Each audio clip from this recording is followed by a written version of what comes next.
What's going on, man? What's up, dude? Good to see you again. I really enjoyed that, yeah. How you been? He's trying to get put out. Wow. What's going on, everybody?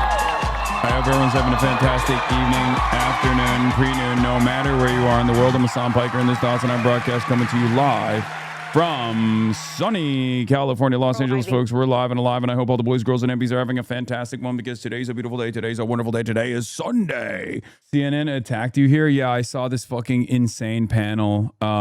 It was so nutty. CNN had an insane panel. Van actually defended my honor on the panel, but that didn't make it into the clip for some strange reason. But apparently, this CNN panelist was suggesting that El Sayed campaigning with me is potentially worse and more depraved than the president having dinner with Nick Fuentes. The populist MAGA message has resonated with plenty of people, and for much the same reason, I think some of the DSA-style, communist-style, not communist, that's unfair, but DSA-style rhetoric has resonated with plenty of people as well. But I do think, just going back for briefly, not all the way in, I'm sorry, Abby, but briefly, I mean, Van, you weren't so much defending the candidate. You were doing this thing that we'd become accustomed to calling whataboutism. I thought the president had these bad affiliations.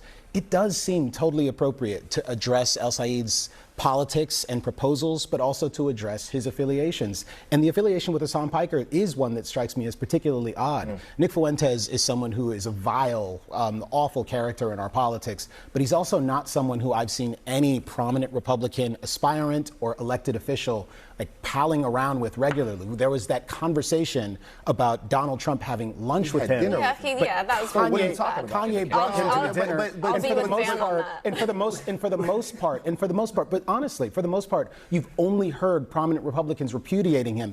I do think the permission structure on the left gives me some concern. Well, no, what I want to put on the table is that we are engaging in this pretty foul calculus of trying to figure out who is actually worse. It's unbelievable what liberalism does to the mind, because Nick Fuentes is like anti-miscegenation. Nick Fuentes is quite literally compared a white person hooking up with a black person to a white person hooking up with an animal. Like, he said that it's akin, miscegenation is akin to bestiality. Like, that comparison is so far-fetched.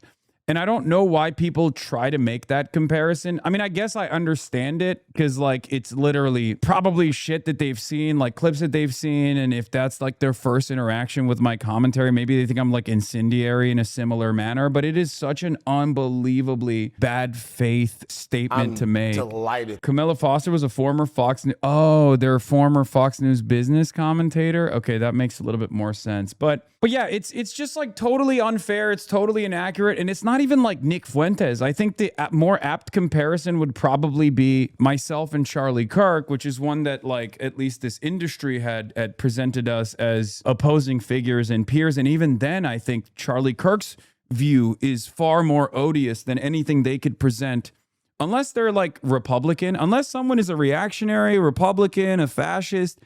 You're probably not going to look at the totality of my worldview and then compare it to Charlie Kirk's and say Hasan is just as bad or worse. And what's crazy is, for some liberals, they're literally now making the comparison that I'm worse than Charlie Kirk, which I find very strange. Like, Charlie Kirk has literally said, like, if he sees a black woman piloting an aircraft, like, he's unsafe. He knows he's unsafe. Like, that is an unbelievably racist position to have. Charlie Kirk is anti-civil rights movement. Charlie Kirk is anti-Voting Rights Act. This is not a fair comparison at all. The only difference is, like, what Charlie is saying is considered radical by, you know, emotionally sound and kind-hearted individuals who have been able to maintain their sanity in spite of the barrage of reactionary media. But for the most part, it is more broadly representative of how insane the conservative movement is, how insane the conservative movement has become. Like, that kind of commentary is normalizing the conservative side. But there's no moral equivalence between my worldview and that. I used to oppose the Charlie Kirk comparison because he's a party stooge and he's like genuinely a racist, was a genuinely racist person. There's no moral equivalence on the left. You can't just sit there and say like, oh, well, socialism and fascism are two sides of the same coin. Like, you're a fucking insane person. There's higher degrees of socialization in many other countries. In the interim period, many of the DSA candidates are basically pushing for social democracy, social democratic provisions. And these provisions are unbelievably popular. The Democratic Socialists of America's goals of changing American society and American politics is through the electoral route for the most part. Obviously, there's hurdles in front of it, but like regardless, nothing that we are advocating for overall, by and large, is dangerous or scary or even remotely unpopular. Condemnation of an attempted terrorist attack on a Michigan synagogue that would have killed 140 Jewish children without condemning Israel in the very same sentence. And like the fact that he pals around with Hassan Piker, who he can't condemn, but who has said the United States deserved 9/11 and maybe people should murder Senator Rick Scott. Yeah, bullshit. Anyway. Now, he said he apologized for that, but only because he was kicked off social media for saying you should kill a sitting Republican office holder. All of that is fair game. This guy's a very damaged candidate. And the father-in-law, one of the biggest donors to the campaign and the biggest boosters, is a founding member of an organization that has been investigated for funneling money to the Muslim Brotherhood on the way to Hamas. I mean, these are really crazy, crazy things. And I think it's fair to ask questions about all of them, just like you would someone Trump's campaigning with, just like anyone is campaigning with. We would all say scrutinize them, and that's what this is. I think it's fair. Wow. I'm delighted to see a moral center has been found, man. Because, like, I thought you guys were the party of Laura Loomer. I thought it was Steve Not Bannon. me. I would say the same thing about those people. What I would say, though, to me is that, like, you know, when I look around not at who the president has surrounded himself with, who the president is and who the president has empowered, and some of the things that these people have said and done, I think it's best if we kind of get the pearl clutching out of the way and concentrate on the policy because pearl clutching Hamas and Israel on their same moral footing. That's pearl clutching. Well, no I mean, sane. I think you're wrong, but not for the ways that you think you're, delivering a point here. Thing like that, and not. Well, then I'm very insane because this is what I'll say. I'll say that a lot of people are looking at Israel and its actions since October 7th and don't see a moral footing for them to stand on and criticize anyone. A lot of people are looking at dead children. That's Hassan Piker's view. That there's no moral distinction between Israel and Hamas. No, there is one. There is one. One is worse. The country that is committing a genocide, that has occupied Palestinian territories for 80 plus years, the country that began at its inception with an act of ethnic cleansing, is worse. Hamas is the last iteration of Palestinian resistance. And regardless of the war crimes, if you look at the totality of Israel's violence and the totality of the Palestinian resistance violence in retaliation to Zionist violence early on and then Israeli violence afterwards, it's not even a comparison. And it's not just my assessment. This is the assessment of Gabor Mate, for example. Like, there are plenty of people who, there are the overwhelming majority of academics and even international law technically understands this reality. People make it seem as though this is just my expression that is so far-fetched.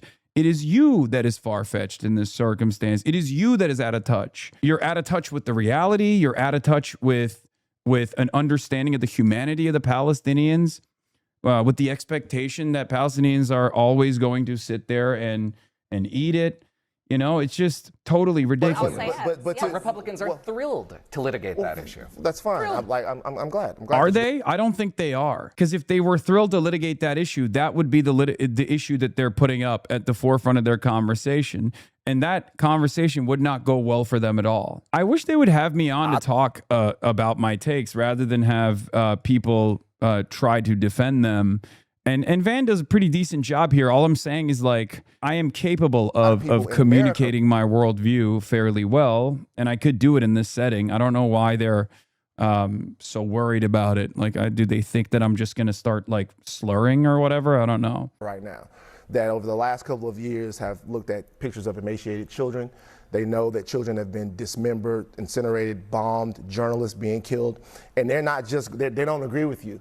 And so you're going to have to make a case to those people, not how bad they are for not being able to see a moral distinction. And you'll have to make a case to the Jewish voters who care about the same things happening to kids in Israel. I hate to break up. Same things happening to kids in Israel. Kids in Israel are starving due to famine, born out of the Hamas blockade or the Palestinian occupation of Israel. What kind of fucking idiotic comparison is this? There is no similarity to the totality of violence in the hands of one party against the other party. It's bullshit. It's delusional. And if the counter for all of this stuff is like, oh, well, we just don't want to give you a platform. Well, I have a literal competitive platform to CNN. And for the demographic that all of these guys are desperately fighting for, I have a far larger platform for the 18 to 35 demographic than they do.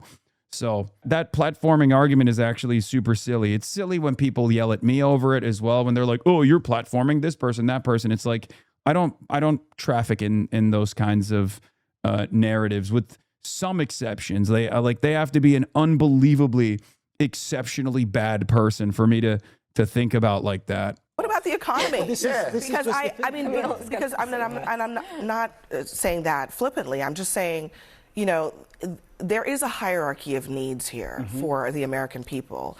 And I don't think there's really any question that at the top of that list is the economy.